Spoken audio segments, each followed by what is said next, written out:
आणि अतिदुर्गम भागात वसलेल्या गावांमधून तालुका मुख्यालय जिल्हा मुख्यालय जाण्यासाठी वाहन व्यवस्था एसटी शिवाय खासगी ज्या प्रवासी वाहनं आहेत, काळी पिळी टॅक्सी असतील किंवा पांढरे बोलेरो असतील, त्याच्यावर अवलंबून असते। आणि या वाहनांचं जे स्टेअरिंग आहे एका पदव्युत्तर शिक्षण घेतलेल्या तरुणीच्या हातात आहे। तुम्हाला सांगितलं तर खरं वाटणार नाही, मात्र हे खरं आहे। आणि आज आपण न्यूज 18 लोकमतच्या फेसबुक लाईव्ह मध्ये या संदर्भात सांगणार आहोत पदव्युत्तर शिक्षण घेतलेल्या खासगी टॅक्सी चालवणाऱ्या एका तरुणी संदर्भात। या ठिकाणी आपण बघू शकता ही सगळी वाहनं आहेत। ही सगळी वाहनं अतिदुर्गम भागातून तालुका मुख्यालय प्रवाशांना घेऊन येतात आणि यापैकी एका वाहनाचं स्टेअरिंग जे आहे पदव्युत्तर शिक्षण घेतलेल्या किरण कुर्मावार या तरुणीच्या हातात आहे।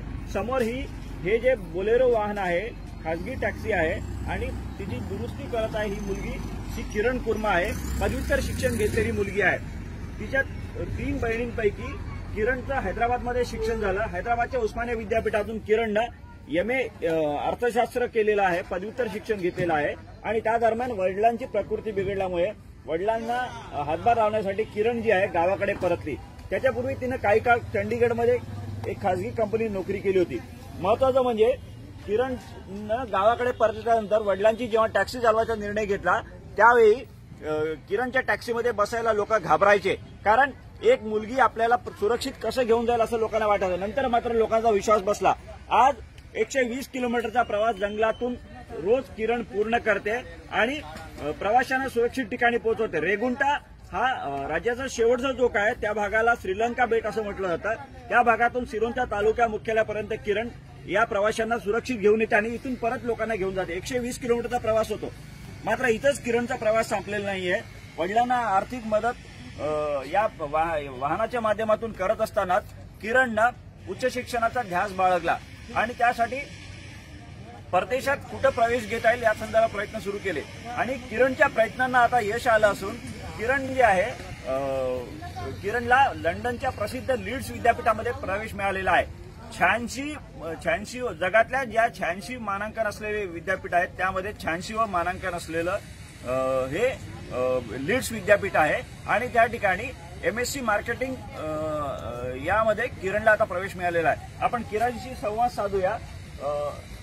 कशा पद्धतीनं तुमचा हा संपूर्ण प्रवास होता, कशा पद्धतीनं तुम्ही हे टॅक्सी चालवण्याचा निर्णय, तुमचं शिक्षण किती झालं, काय परिस्थिती होती, कशामुळे तुम्ही शिक्षण टॅक्सी चालवायला सुरुवात केली? माझं शिक्षण MA इकॉनॉमिक्स अर्थशास्त्रामध्ये उस्मानिया युनिव्हर्सिटीमध्ये झालं होतं। त्या टाइममध्ये माझ्या पापाची ॲक्सिडेंट झाला, तर पापाची ॲक्सिडेंट झाल्यानंतर आम्ही 3 मुलगी आहोत। सर मी लहान आहे, त्या म्हणूनच मी पापाची हातभार मदत करण्यासाठी मी हे टॅक्सी चालवण्याची जबाबदारी घेतली होती। मला एक सांगा, सुरुवातीला तुमच्या टॅक्सीमध्ये लोक बसायला घाबरायचे, त्यावेळी परिस्थिती कशी होती, लोकांचा विश्वास कसा बसला? म्हणजे पहिले लेडीज चालवलं तर सर्वांना भीती वाटते ना, तसंच त्यांना बी भीती वाटत होती की हे कुठं नेते आणि आमच्या इथं पूर्ण पहाडी राहते, पहाडी एरियामध्ये कसं चालवते, भीती सर्वांना वाटत होते। पापा माझे साथ बसत होते, तर म्हणूनच ते काही असं 6 महिन्यानंतर छान सर्वजण बसायला आवडत होते। मला एक सांगा, एकूण म्हणजे हा प्रवास करत असताना अशा पद्धतीनं जंगलातला प्रवास आहे आणि किती किलोमीटरचा रोजचा हा प्रवास होतो सांगा तुम्ही? 170 किलोमीटर येणं आणि 70 किलोमीटर येणं आणि 70 किलोमीटर जाणं, तर पूर्ण दगड आणि जंगल राहतात, पहाडी एरिया आणि सिरोंच्यावरून रेगुंटावरून सिरोंच्याला पूर्ण रस्ता बी खराब आहे, पूर्ण खड्डे आहे पूर्ण। मला एक सांगा की तुम्ही आता म्हणजे उच्च शिक्षण घेण्याचा जो निर्णय घेतला होता त्यामध्ये एकूणच कशा पद्धतीनं तुम्हाला उच्च शिक्षणासाठी प्रवेशासाठी तुम्ही प्रयत्न केला आणि कशा तुम्हाला आता कुठं प्रवेश मिळालेला नेमका लंडनमध्ये युनिव्हर्सिटी ऑफ लीड्स मधून MSc मार्केटिंगसाठी त्यांनी अनकंडिशनल ऑफर लेटर पाठवले आहे आपल्यासाठी आणि त्या ॲडमिशन मी एकलव्यामध्ये बीडला वर्कशॉपमध्ये गेलो होतो। त्यांनी मला मार्गदर्शन केले होते की असं IELTS लिहायचं म्हणून मी IELTS लिहिली। त्यानंतर लीड्सला ऑनलाईन थ्रू अप्लाय केली, नंतर त्यांनी 1 वर्षानंतर आपल्याला ते अनकंडिशनल ऑफर लेटर पाठवले आहे। आता मग तुम्ही आर्थिकदृष्ट्या तुम्हाला हे सक्षम आहे का? तुम्ही परदेशात जाऊन शिक्षण घेत आहे, तुम्ही एवढ्या मोठ्या विद्यापीठामध्ये नोंदणी झालेला आहे, सक्षम आहे का? तुमची काय अपेक्षा, सरकारनं काय मदत करायला पाहिजे?